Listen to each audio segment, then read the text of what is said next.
Hi, I'm Justin Rothshank, and I'm here to invite you to the 12th Annual Michiana Pottery Tour, happening on September 23 and 24 in northern Indiana and southern Michigan. You'll find a list of the more than 50 participating artists, links to their web stores, and more information at www.michianapotterytour.com or on our Instagram page at Michiana Pottery Tour. Michiana Pottery Tour is a program of the new Northern Indiana Clay Alliance. We hope to see you this fall.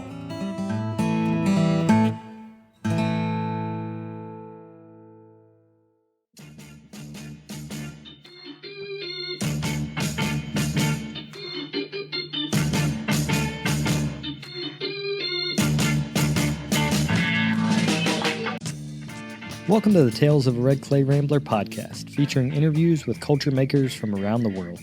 This is Ben Carter. I'm going to be your host.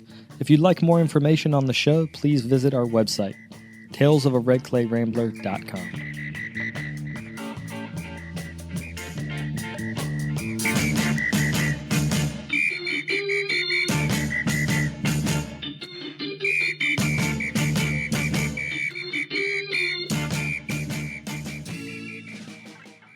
Welcome back to episode 478 of the podcast. Thank you all for tuning in. Today on the show, we have a special episode to celebrate the second anniversary of the Brickyard Network. To raise money for the network, 16 artists have donated work for the auction and fundraiser. Two of those kind folks, Michael Kline and Adrienne Eliades, are joining me on the show today to help us celebrate this milestone. We talk about our favorite historical works, breakthrough moments in the studio, as well as their favorite non-art podcasts. If you'd like to bid on the work that Michael and Adrienne donated, you can visit givergy.us/thebray brick, and you'll see their work as well as the other 14 artists who have donated. To open today's show, I want to play an excerpt from an interview I did with Steve Lee about the founding of the Brickyard Network. He was the director at the Archie Bray when we started the network back in 2021, and I think he sums up the goals for our network so well that I thought I'd just play this clip.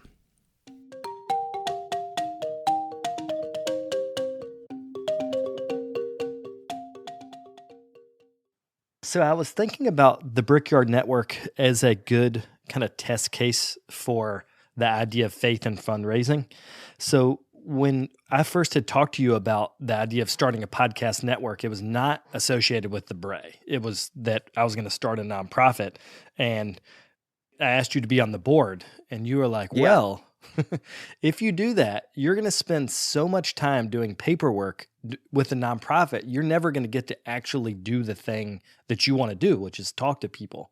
And at that point, I think you said, write this up, try to figure out how much it'll cost, and we'll see if we can do it with the Bray. And I guess the question I have for you about that is that in that moment, it was probably easier for you to just say, no, we're not going to do this. But you said yes. So can you talk about the idea, wanting to take an idea like this and feeling like, yes, this is a program we can fundraise around? Well, I think, you'd asked me before about like things that I might have learned, like in working in these at the Bray. And like, I think one of the things that I feel like I learned about fundraising, or about strategic, goals for the Bray or for any organization is that like, I just saw a lot of instances where people would talk themselves out of an idea because of the money, it's like, but you're talking about something that you don't even know yet, right? Like you don't think you can get the money, but you haven't tried it yet, right? So like I always felt that like let's just start with like the best outcome, like the best idea, right? Let's have a conversation about what's necessary, what's needed, what would be enhancing to the mission, So you start with like the ideal, and then you kind of work back from that, because then at least you have some kind of a roadmap. Like if you need as an organization to move in a certain direction, try to figure out what that path looks like first, and then walk back to like, well, is it conceivable? Can you afford it? Can you not?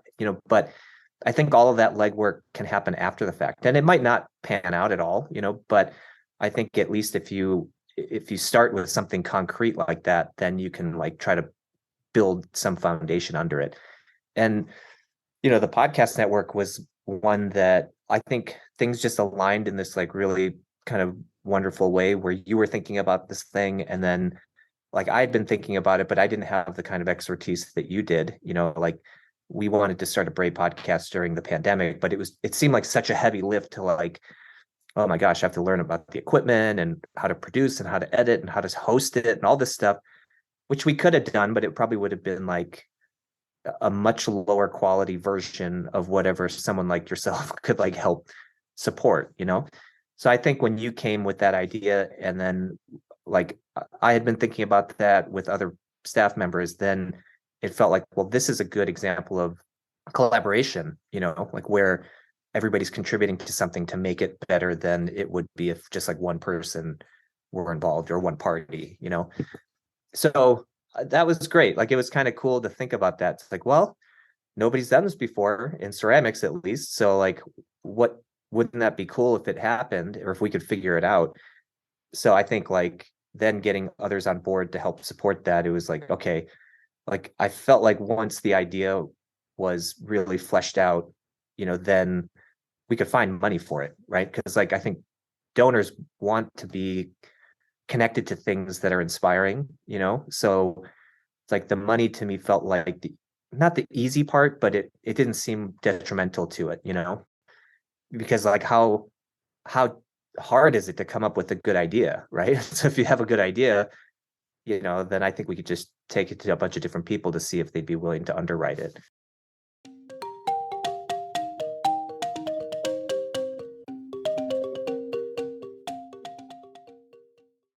So Steve said it best when he said that the hardest part is having a good idea.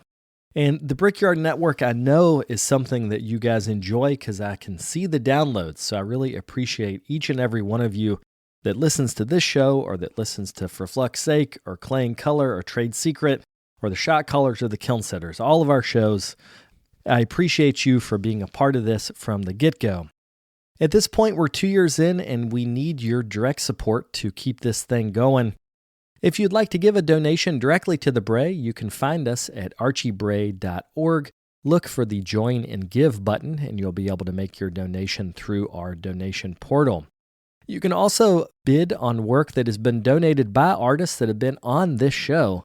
So that's Juan Barroso, H.P. Bloomer, Eric Botbull, Caitlin Brennan, Chosani Elaine Dean, Mike Sinelli, Adrienne Eliades, who's on the show today, Susan Fagan, Bill Griffith, Michael Kline, who's also on the show today, Roberto Lugo, Courtney Martin, Forrest Middleton, Sarah Pike, Masa Sasaki, and Dustin Yeager. If you're a fan of any of these folks, you can buy their work directly through our online auction website, and that money goes to support this Brickyard Podcast Network. Again, the website for that is givergy.us/thebray brick by brick. So having said all of that, thank you all for listening. We wouldn't have this network without listeners on the other end to listen to the shows. And without further ado, we'll get to this interview.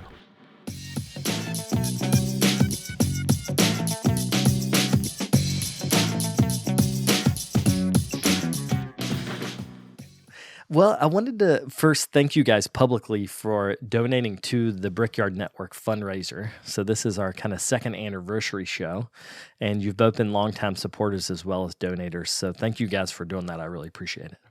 Happy to help. Absolutely. Well, let's have you guys just introduce yourselves so that the listener can put a voice to the name. And we'll start with you, Adrienne. My name is Adrienne Eliades. I'm an educator and studio potter living in Vancouver, Washington.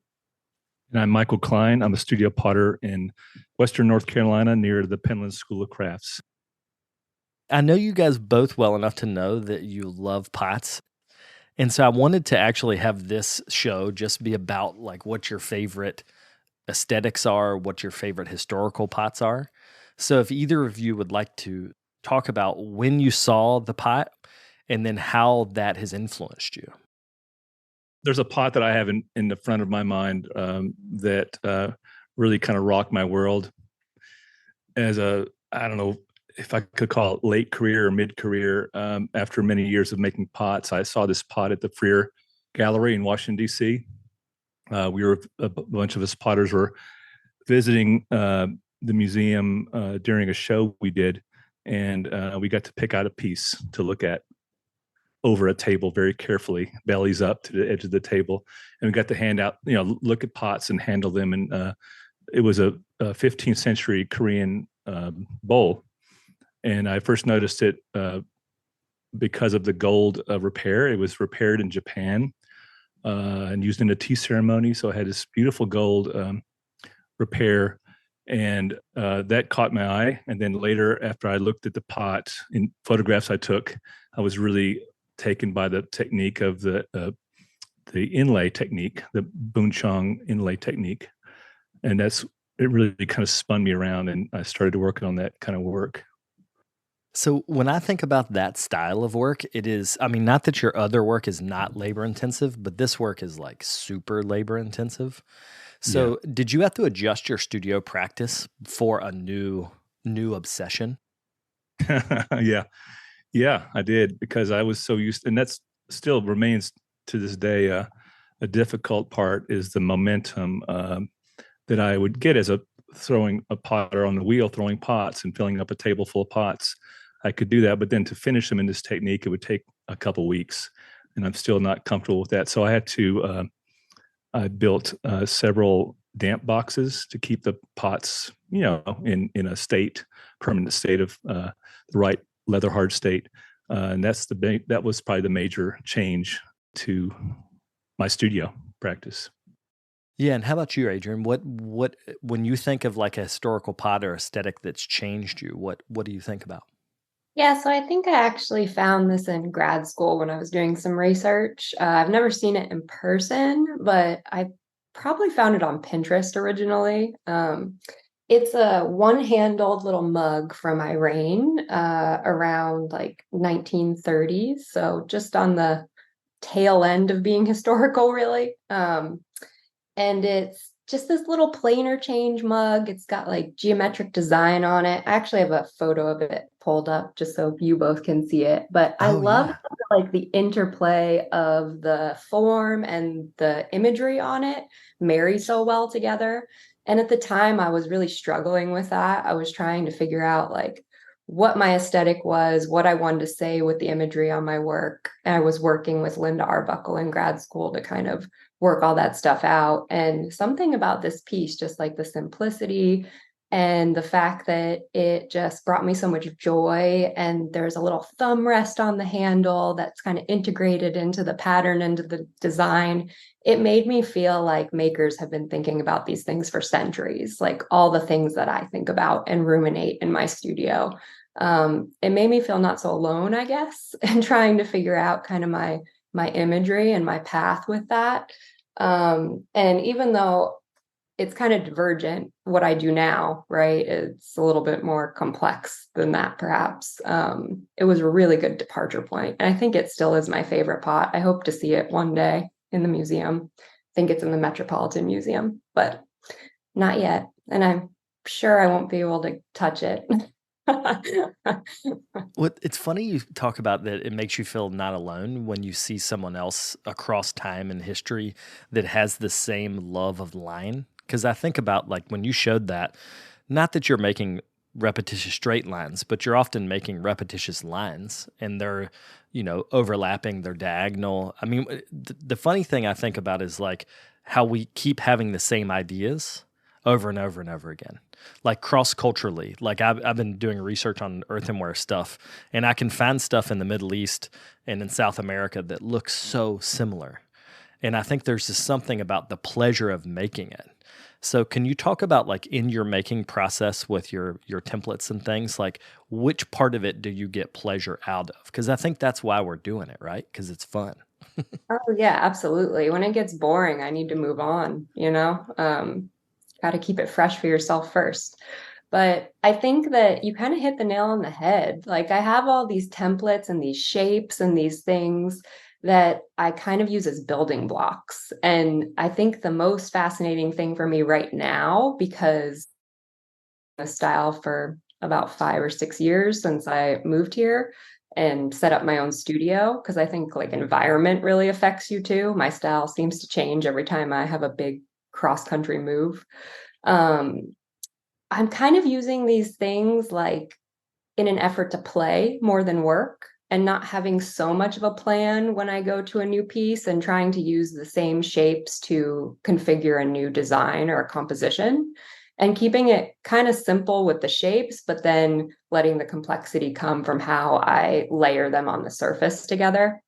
And I'm just really interested in kind of this visual vibration of overlapping these patterns and having kind of this really contrasted black underglaze on my white porcelain, and then having these really colorful, more transparent glazes over top. So your eye doesn't really know exactly what it wants to focus on at first. And I think that just captures my interest as well as hopefully the user's interest. And so I'm just trying to like have fun first and foremost, because like you said, Michael, it can be really hard to wrap your mind around spending 2 weeks to decorate, 10 pots or a small series of work. It can just be really time consuming. So it's like, you got to kind of have those moments of pleasure and joy and play. I always think it's so interesting. Artists, we talk about making work, right? And musicians, they play. And I just like love that kind of word play. I just love thinking about it in that way, that my studio time, when I have it, is a chance to do that for myself. That idea that musicians play, I have not thought about that. And I have a friend who's a guitarist, and he always talks about how recording an album is inherently weird because you're taking a snapshot of something that may or may not be good. Like the gig you played a week before might have been a much better version of that song, but when you book the studio, you book the studio. You kind of got to perform in a way. And I think that's different than us, where the pot is the sort of remnant of the process. It's kind of like our album. It's our snapshot in time. But as you make tons and tons and tons of pots, I'm always interested in how potters judge your work, how I should say, how us as potters judge our own work. So oftentimes I'll think, oh, that one pot is way better than every of the other pots I've made, and other people won't notice. Like they'll have no attachment to the one I think is the best. Yeah. So do you guys have any experience with that? Like finding like some pot that you love, you think is the best pot, and it won't sell, or it, people just aren't that interested in it? Yes, all the time. It's like you can see into my brain.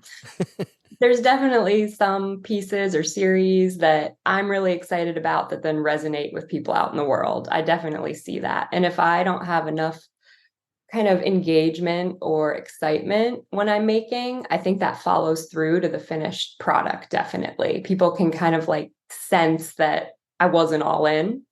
But I definitely think that there's kind of something to like me spending more time with these objects than anyone else. And sometimes I see the nuances in a piece, or I see the journey that piece is the destination of, right? So I really have a special relationship with certain pieces. And then when other people don't mirror my excitement for that certain piece, I think that it's maybe a chance that I just get to live with it longer and learn something else from it.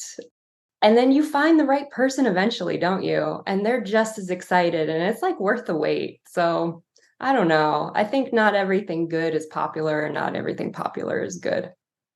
I agree with that for sure. I think that I think there's a lot of hazards in ceramics, making ceramics and making a living with ceramics. I think one of the hazards is repetition, which I love, and I really get into the momentum of that repetition brings to the studio. But also popularity and things that are selling may not be my best piece. Like you're saying, Ben, with there's that piece that I might really like, and nobody really pays much attention to it. The other thing that's difficult, I think, in my case, was making pots for many years. You can continue to play the hits, right, and continue to do the things that are successful. But at a certain point, you're not really feeding your soul, in the sense of play, like when you said, Adrienne, work and play. I'd like that idea of, because I think when I started playing with this idea of making this inlay work, I was having a lot of fun. I was really enjoying it. Where the work I was known for, I was really kind of bored with it. What I found out in the end was really interesting, that having those options made me enjoy the painting and playfulness of a brush a lot more after I didn't have to depend on that work solely for my income. And then, so that whole idea of playing, we have to remind ourselves to do that, all the time, just to enjoy our work more, and not consider it work, or a job. There's something interesting about the way finances come into this, like you said, like because you have to make a living, you have to sell things, that can put a time crunch on things. Like there's also, because you're firing a soda kiln or wood soda, there's a certain like pace to it. Like you make, then you decorate, then you fire, and then you sell. Like that's the fourth component, and you can't always control the selling, but you can sort of control the passion up through that process you have for the pots. And I was thinking about something Dan Finnegan said probably, 2 years ago on an episode about making enough pots in the past that's your bank account. That's what buys you time, is that you have enough of your own inventory that you can count on. If I sell this, I'll have enough money. And it's the first time I'd heard someone put that into words, like, oh, right, pots they will turn into money if we make enough of them. I've always been so uncomfortable with that idea, but I think he's right.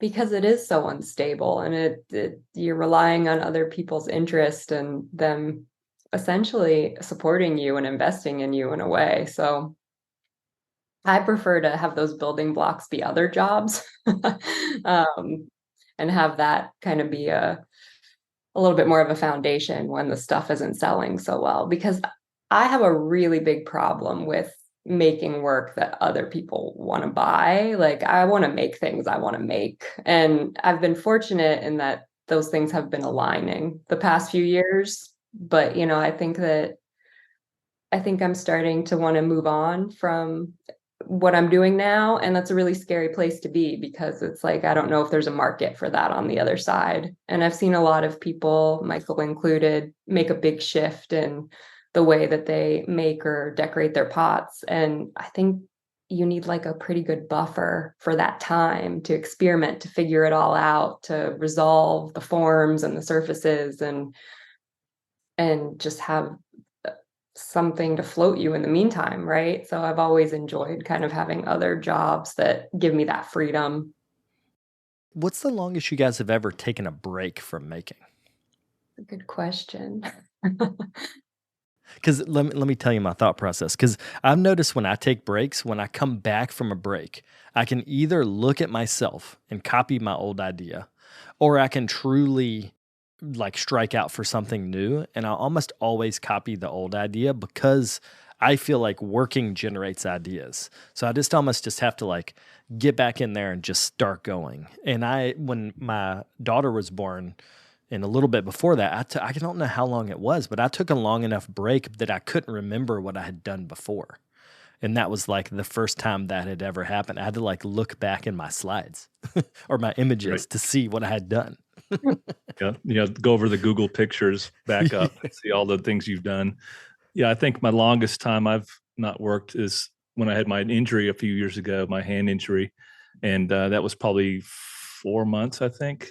And I didn't do anything. I just sat around and healed. And I was very excited to get back to work. That's one thing I realized. And it's almost like that can happen in small increments, like taking a weekend off or 3 days off, sometimes going away camping and coming back, and I'm really energized, but it was like, I think 4 months. And I had a really hard time getting back to work.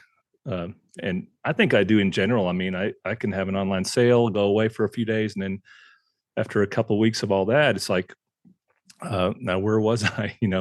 Where am I? And it definitely takes a lot of, usually a week of just activating the space in a sense, like getting clay out, getting reclaim, and just doing odd jobs, cleaning up, just make that sometimes really gets me back into the studio, and I feel like I can go.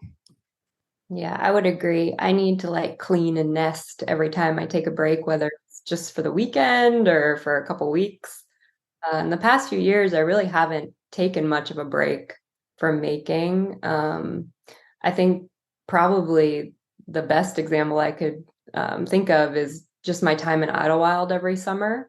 I'm there for a full month and I don't actually make anything while I'm there. I mean, I teach sometimes, I make demo pots, but I've actually given myself the permission not to make things there, to give myself a bit of a break, but I'm still around a bunch of artists working and making and students, trying different techniques and skill building. So I kind of am just a sponge during that time. And then I come home and I go back in my studio and I try to wring myself out and see what comes out from all of those kind of different experiences I've had over that month.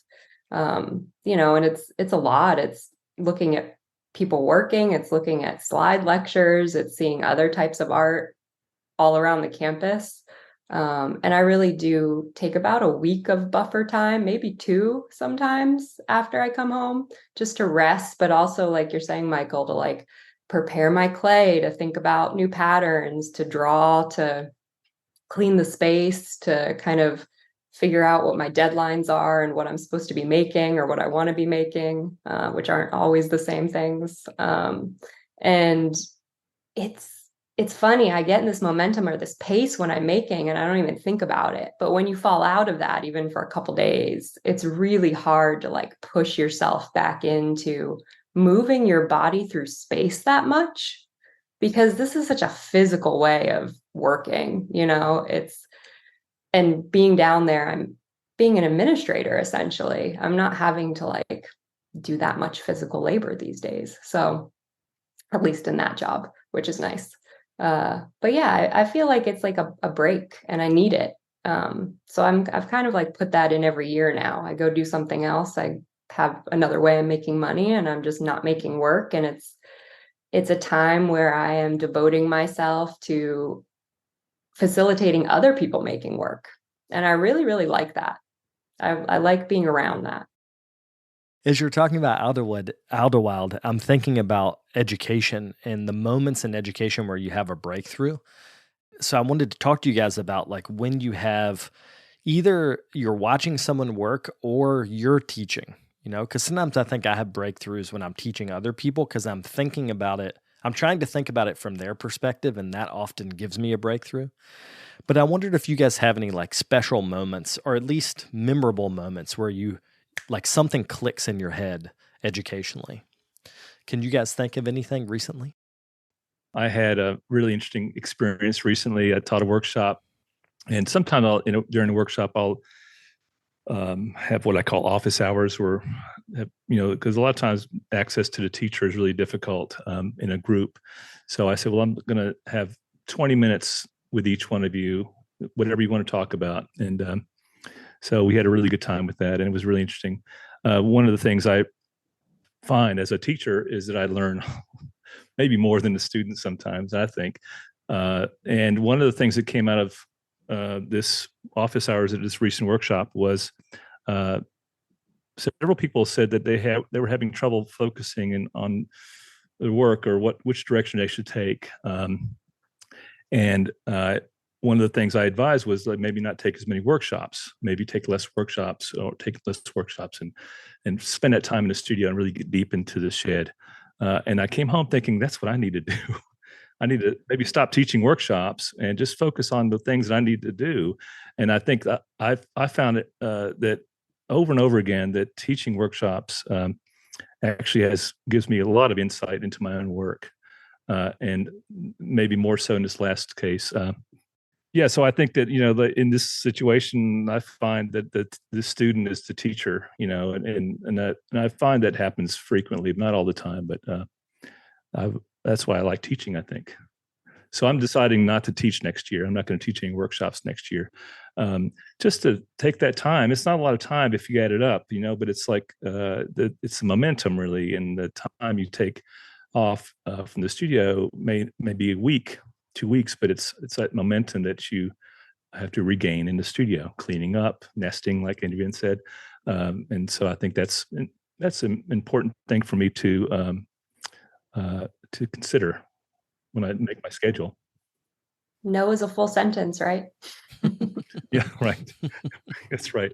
So learning how to say no is really hard because, I do love teaching. So, but it's also important that I am true to my path, and what I'm passionate about. Yeah, that's great that you can give yourself a break like that.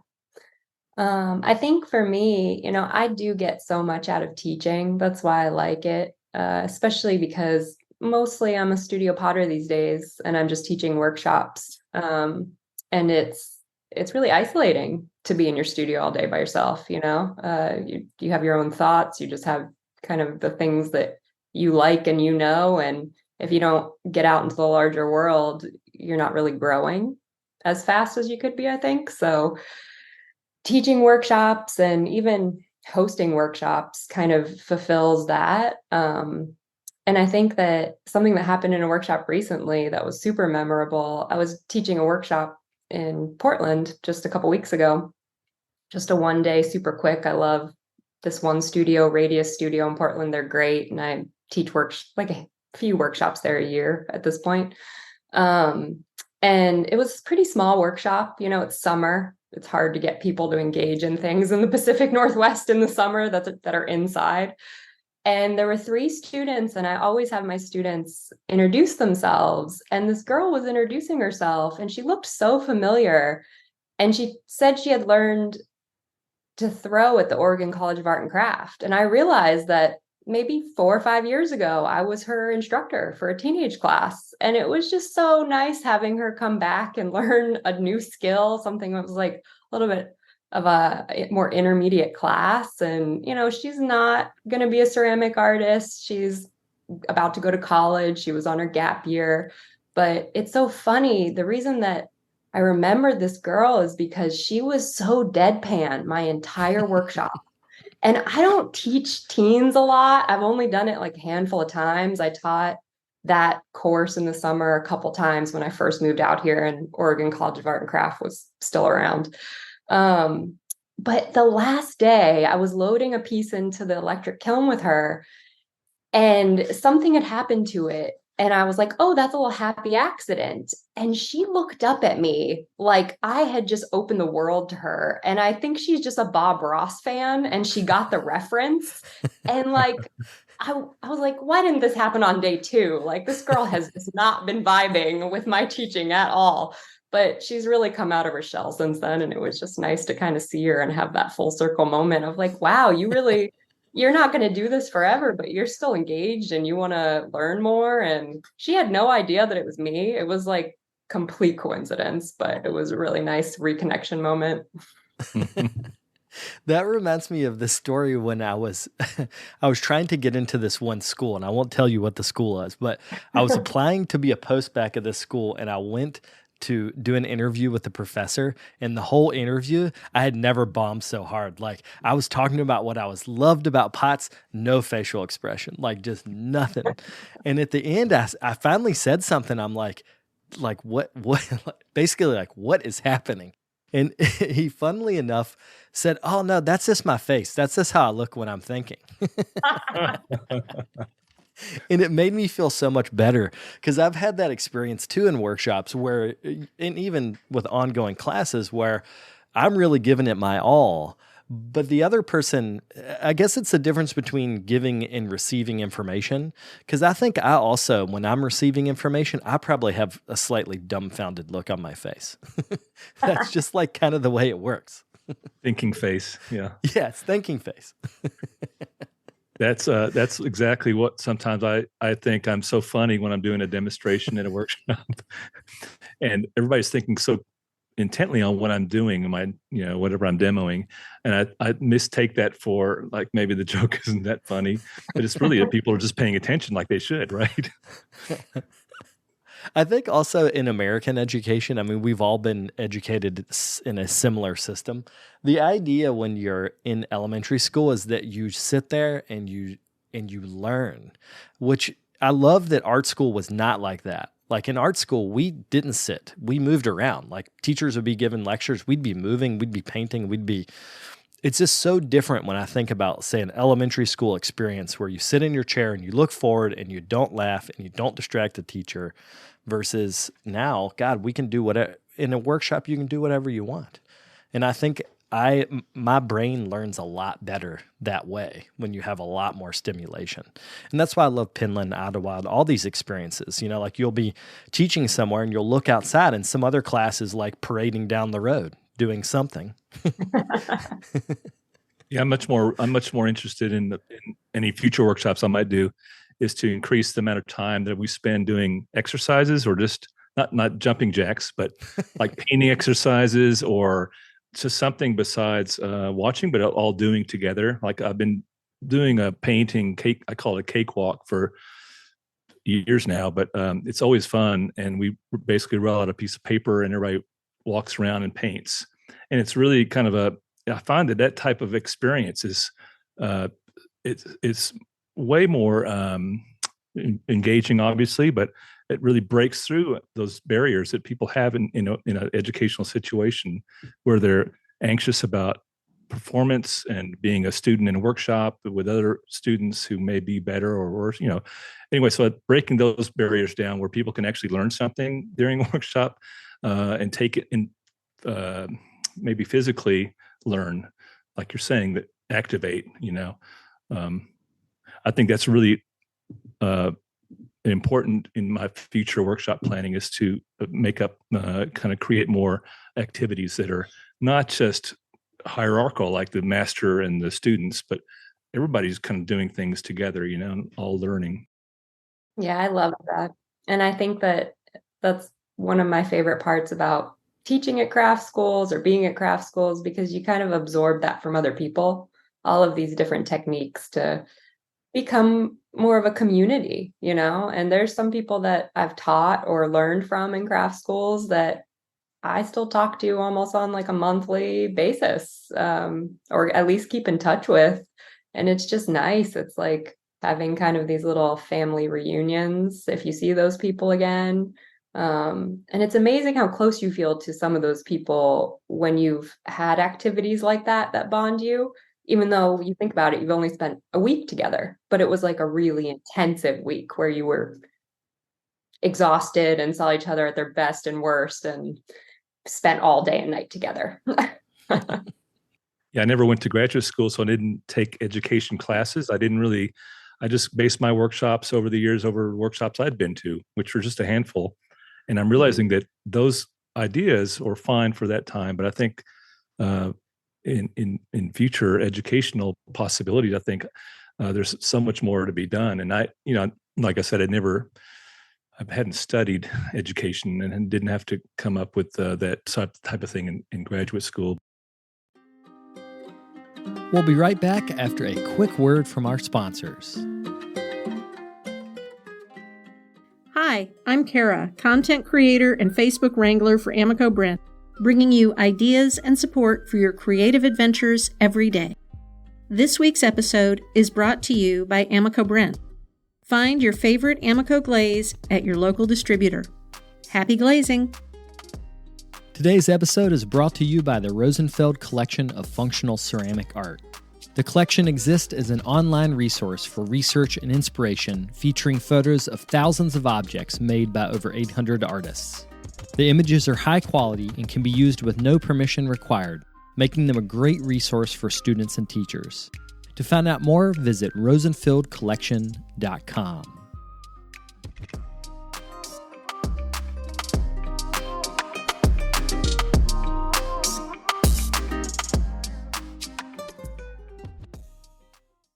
I wanted to talk about podcasting as a whole. This episode is a celebration of a podcast network, which it took forever to get started. But now that it's started, I really see that we can make lots and lots of different shows on topics that fit kind of generally within ceramics or the art field.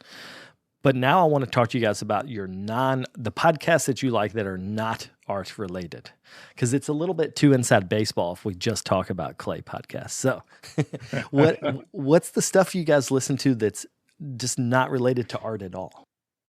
So I'll be honest, I listen to more non-art related things than art related things. It's kind of like an escape for me, because I listen to podcasts while I walk the dog, while I'm in the studio, and I think it can feel a little too insular if I'm just listening about art while I'm making art. So my favorite all-time everyday podcast is Stuff You Should Know. Oh yeah. Do you know that one? Yep. So Chuck and who's Chuck the and other? Josh. Josh. Yeah. And I feel like you either love it or you hate it because they are really good friends that have a great dynamic, but they get lost on tangents constantly. And I think that's what I like about it. I just feel like I'm hanging out with my friends in the studio, even though I don't know these people, but I feel like I do. And they just have such interesting ways of explaining topics, from everything that are really esoteric, like a toothbrush, all the way to like surviving being stranded in the desert or the sun or whatever it is. So some of them are a little too thinky, I guess, for me to pay attention to while I'm trying to do something else. But a lot of them are just really approachable and accessible. And I can kind of like multitask, which is what I love about that podcast. And then I learned interesting things. I learned all about lead the other day. Yeah, it's a good one. And then I think my kind of treat podcast these days, because it only comes out once a month and it's really new, is Drifting Off with Joe Pera. I don't know. Do you know who Joe Pera is? No. He is an actor and a comedian. He had a show on Adult Swim for a number of years. It got picked up to go to HBO and then they canceled it, unfortunately. It's called Joe Pera Talks With You. And it's kind of similar. It's like about a topic, but it's really interesting about how he like interweaves it. And, there's a whole cast of characters around his life in the show, and they're involved in how he kind of talks about that. And he'll literally just take you to a grocery store in an episode and like show you what he's buying. It sounds really boring, but it's so wholesome and amazing. And I found it during the pandemic, and it was one of the only things that would make me smile when I watched it. And they're like 15 minutes.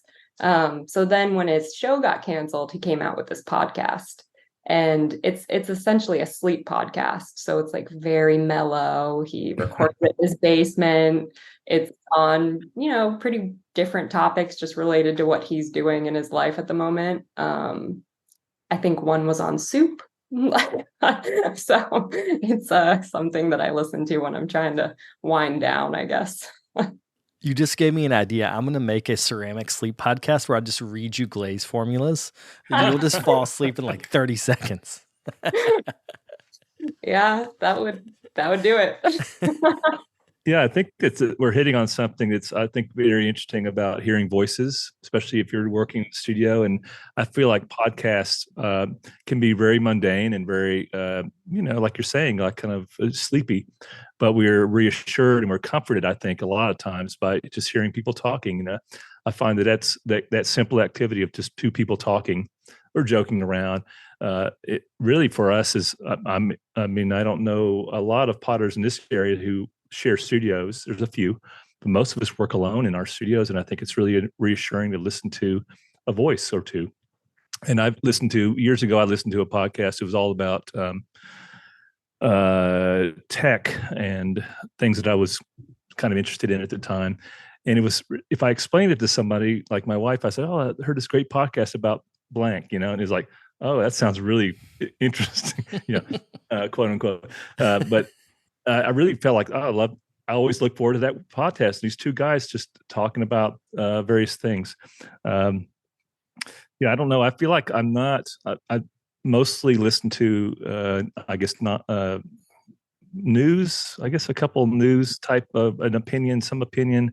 One I listen to every day is Daily by New York Times. It's just like 20 minutes and it's always topical. And the other one is the Ezra Kline podcast.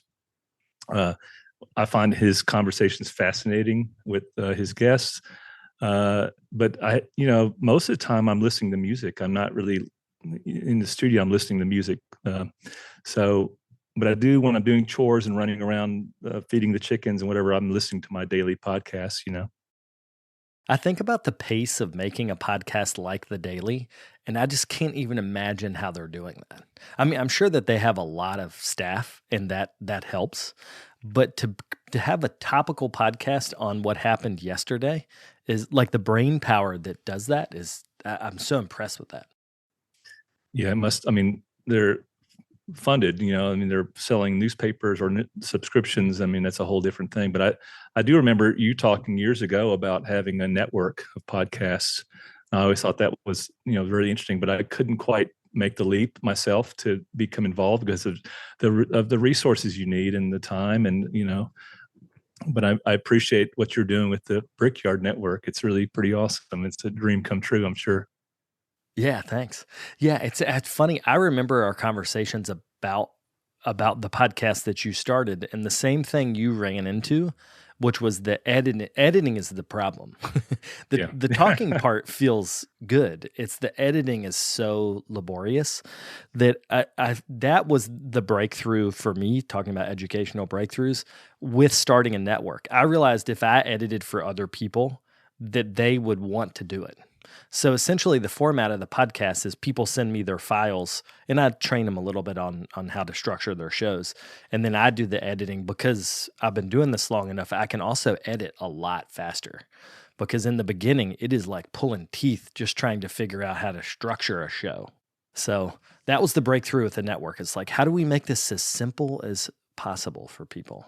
And it's worked. I mean, we have 6 shows, so people they're into it as long as they don't have to edit. Have you found a love of editing and all of that? God, no. I feel like I'm suffering. It's communal suffering, except I'm taking it on myself. No, it's funny. I don't love the editing, but I love the result. Like I work on For Flux's Sake, which is a glaze chemistry podcast, and Kathy King and Matt Katz and Rose Katz just give each other a hard time. It's a little bit like Chuck and Josh from Stuff You Should Know, where they'll just divert and start making fun of each other. And that is so fun to listen to. Like, it's so relaxing to hear other people make fun of each other. I guess this has to do with my family dynamic, maybe. But that is always like really fun to work on that show for that reason. Yeah, those guys are fun. Yeah. That is also how I feel about glazing too. Sorry, Michael. I enjoy the result a lot more than the process. Right. That's a really interesting kind of dynamic, right? Where you have to do these things, but you're really always thinking about the end goal or the in the case of ceramics, you're always thinking about how that piece is going to look, after the firing. But I find it's maybe back to work and play. The things that I find most interesting after the firing is sometimes the things that you don't expect, the unexpected things. Maybe like you're saying with the Matt and Rose and Kathy poking fun. You didn't expect that. You thought, oh, they're going to talk about glazes. Well, wait, they take a nice tangent into this really funny little conversation. So. Yeah, let's talk about those unexpected things that come out of the kiln. Because I'm working on a book right now about glaze, and by looking at other people's glazes, I realized that when I am in my studio, I kind of put blinders on myself. I think this is one of my own limitations even. And I think of glaze as one way. But now that I'm writing about other people, I'm like, oh shit, there's like so many, like I'm writing about Maiolica, traditional Maiolica and contemporary Maiolica right now. And the difference just thinking about the way you layer pigments in a Maiolica glaze is I've had like so many ideas just thinking like, oh yeah, take the blinders off and look at glazing from a new perspective. So are there any things that you guys have had lately where you're just like, oh, right, if I just change this color, then that changes everything, or something like that in your own studio? Well, I think going back to what Michael is saying, it's important to open yourself up like that, like taking all these workshops, as a student, but then you have to come back and hone and focus. And that can be the really challenging part.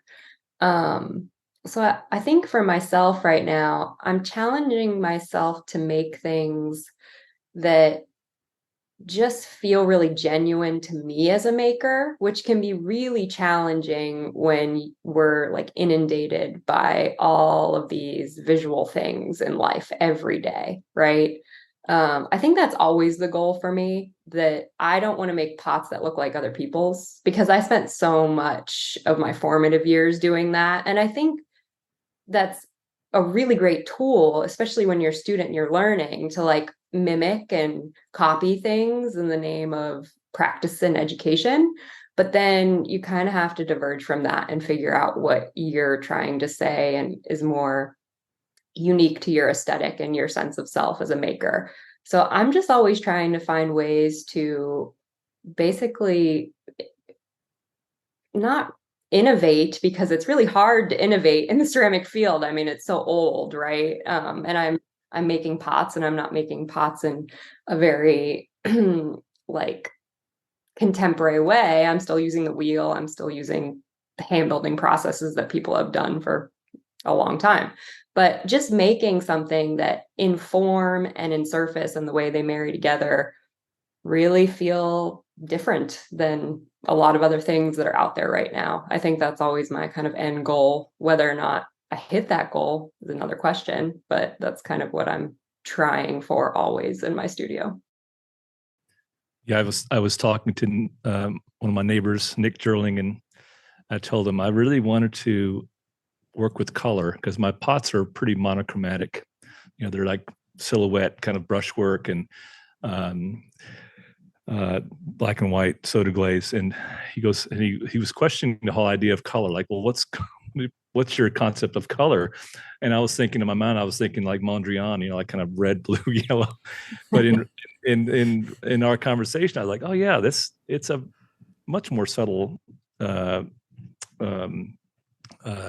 game of color. And there's plenty of color. I see color in my work, but it's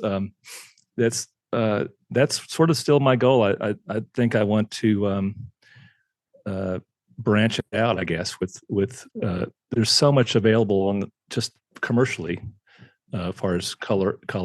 I'd like to try to do more of that. And so it's still something in the future for me, or near future, I hope, to start playing with that.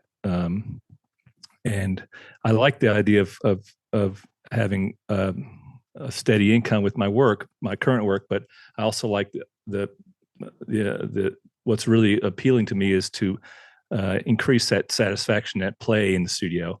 And I think that would be a really kind of struggle, and also maybe with the right attitude, a really fun pursuit, you know, with glaze or whatever that may be.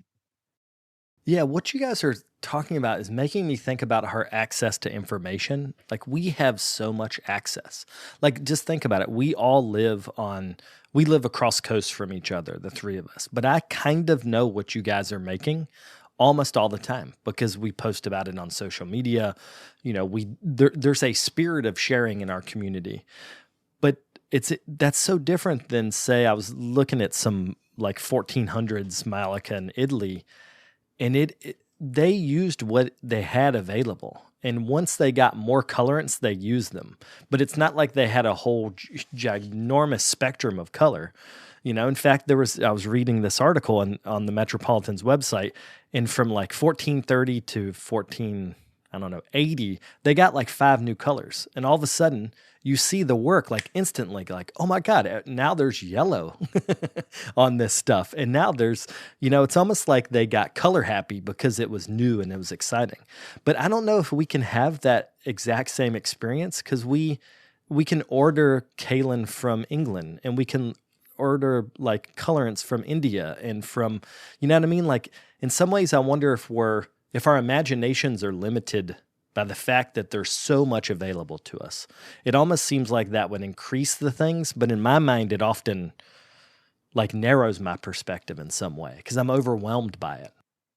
I think it also homogenizes things a bit too, right? Like, just globalization and all this trade and all the sharing of ideas and products and goods and raw materials. Like, it just means that it's accessible to a lot of different people, and where you're from or where you live, or, digging clay out of the earth, that might not be so important anymore. Like place specificity, I guess, is not as important. But I think that it really opens you up to all of those different things. And that can be just as hard sometimes, right? To like have too many options. I struggle with that all the time because I'm really bad at making decisions. Yeah. But for me, I like the challenge of it, I guess, of just like having too much information and then boiling it down to what's really important and to what I want to kind of output. But it can be confusing and it can be frustrating, and you can lose your attention really quickly. I find myself doing that. Like my hands can't keep up as fast as my brain can. I want to make all these things in one day, but it takes me 2 weeks to make them. And then the next day, my mind's already moved on to like a new form that I would love to invest time in. And I just can't because I'm still making yesterday's work that's really going to take me 2 more weeks to finish, probably.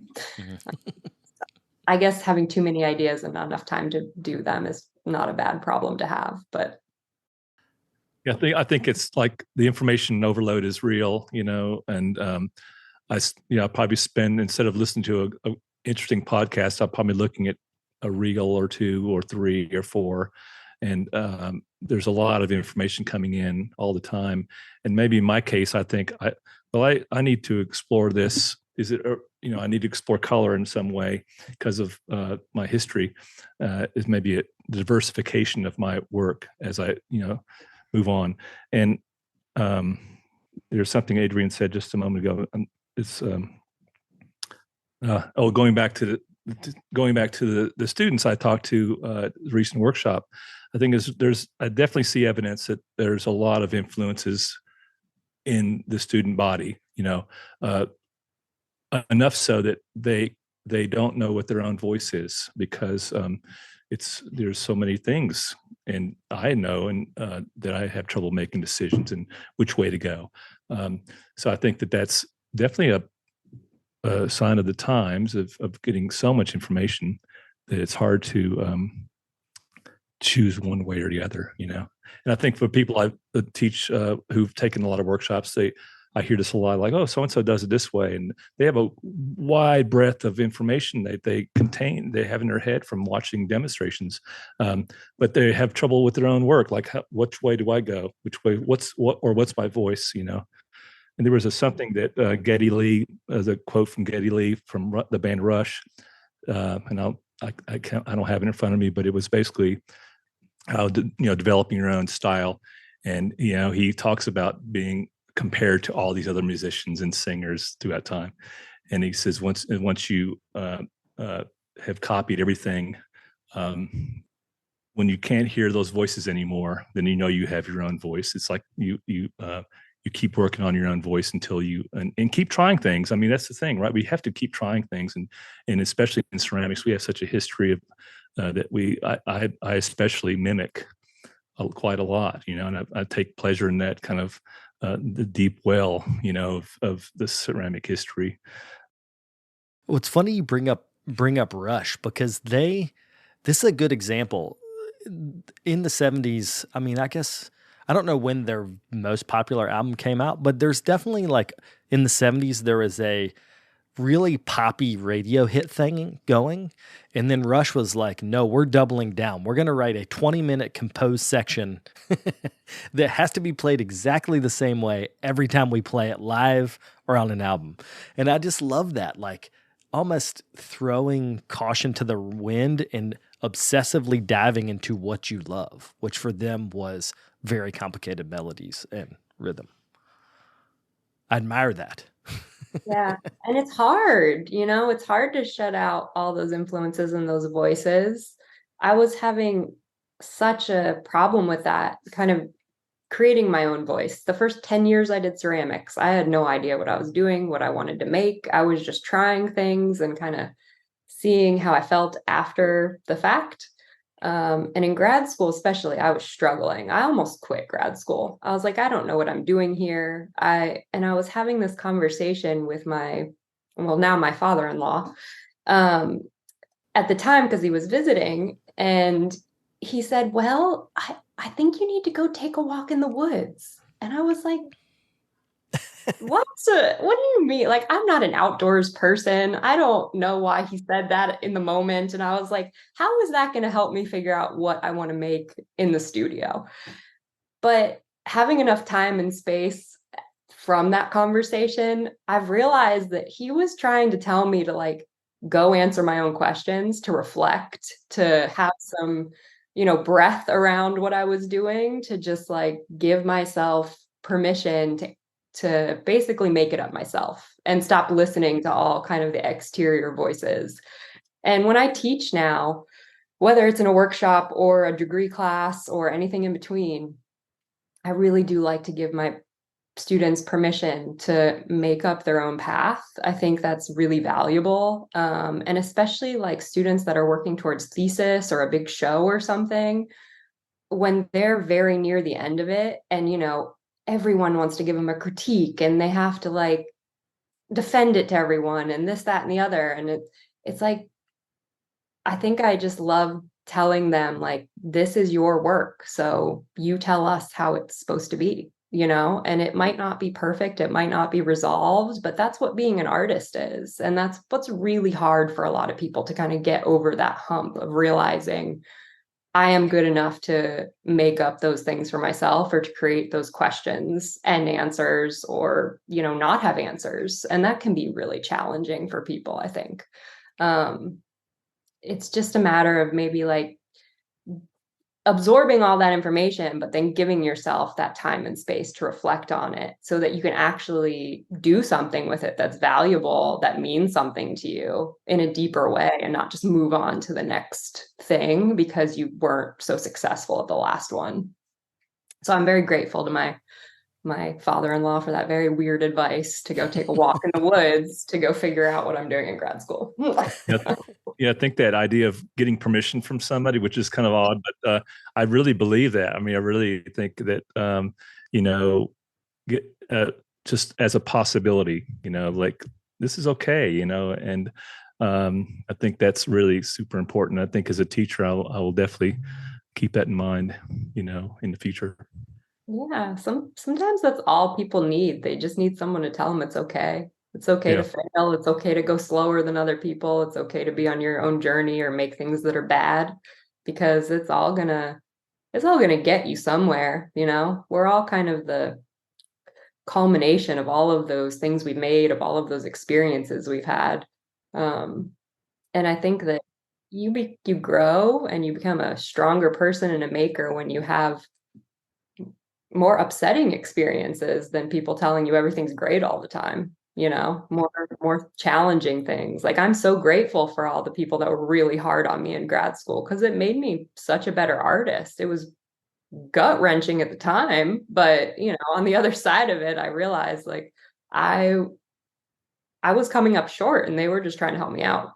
So I think that also the idea of what we all enjoy doing. It's hard. Our joy is all so personal, and what we enjoy may not necessarily be what somebody else might enjoy. And I find that that's kind of an interesting question. Is do you like doing this? Yes or no. It's like a flow chart. No. Okay, we'll do something else. And it's I think that's it's a very circuitous path, but it's not always that easy to answer yes or no. It's kind of gray sometimes, because as we spoke earlier about, there's a lot of things we do every day in the studio that we have to do just to run the studio. But if we can increase that joy factor, I think our work becomes better, I think, in some way. I'm not sure if I can define that, but I think our work, it's recognizable in our work that we had fun doing it, or we enjoyed the process. Whether that's a really arduous process, I love the monotony of some of my work. I love that. I love that piece of just working at something and repeating it. So, but it's hard to teach that in a situation where you're, you have to just show it. I mean, you have to show that as a teacher, as a maker. Mm-hmm. It's also hard to convince people to take as long as we do to make something. Yeah. Truly. Yeah. You're welcome to leave the demo now Yeah. I'll be at this for another 20, 30 minutes or an hour. Yeah, you just check back in. Check back in. I'll be here. I'll be here working on this. Yeah, for sure. Well, I think that's a good place to wrap up. Can you guys leave your social media so people can get in touch if they want to talk about anything that came up today? My Instagram is bugaboo_eyes. And mine is, my Instagram is Klinola. It's KLINEOLA. Well, thanks, y'all. This was really a pleasure. I appreciate it. Yeah, thank you, Ben. This was fun. Great to see y'all. Yeah, you too. Nice to meet you, Michael. Nice to meet you.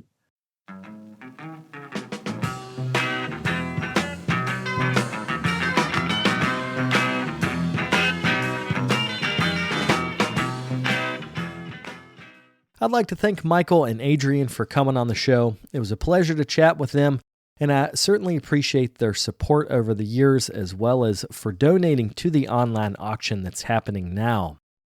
Before we go, I'd also like to thank our corporate sponsors. These are organizations that help us keep the ball rolling.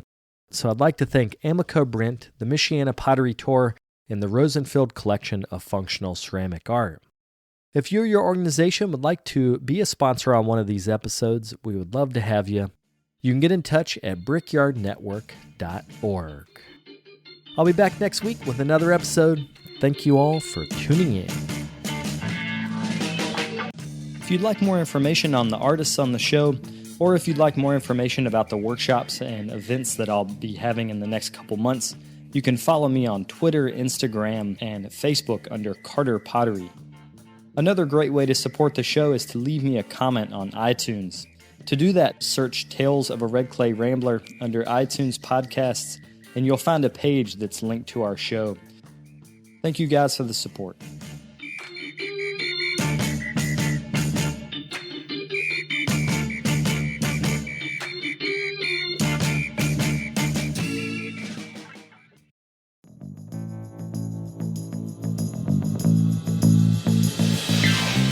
This podcast is a production of the Brickyard Network, an extension of the Archie Bray Foundation for the Ceramic Arts. To find out more about our lineup of ceramic podcasts, visit brickyardnetwork.org.